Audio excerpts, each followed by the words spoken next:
Let's take you live to Winnipeg, where the Prime Minister is speaking. The reports of the death of Alexei Navalny in a Russian prison.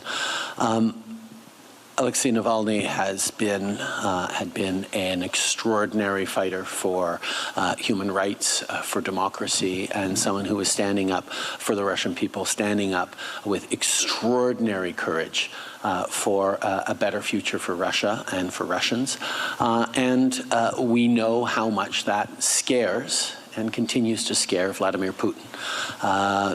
We'll find out more about these reports of his death, but there is no question that he knew that this was always going to be a possibility, and he continued to exhort everyone to continue to fight and to stand up for what is right, to stand up for basic freedoms, to stand up for democracy. And I think on this day, it is a moment to reflect on his courage, on his inspiration for all of us, and double and triple down in our resolve as Canadians and as a country to continue to stand up against Putin, particularly in regards to Ukraine, but stand up for the values and principles we believe in a world that is more challenging and more destabilized than we've seen in a very, very long time.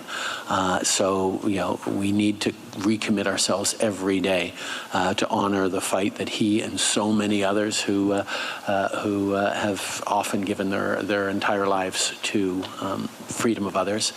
We need to take a moment to reflect on that.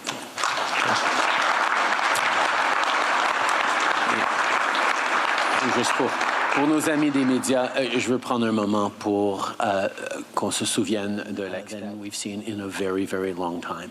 We need to recommit ourselves every day to honor the fight that he and so many others who have often given their entire lives to. All right, just listening to the Prime Minister speak in Winnipeg this morning, commenting on the death of Vladimir Putin's fiercest critic, Alexei Navalny. A lot of reaction on this. He talked about his extraordinary courage and said, quote, "We know how much that scared Vladimir Putin." We have heard from the likes of Foreign Affairs Minister Melanie Joly. We've also heard from U.S. Vice President Kamala Harris on Navalny's death.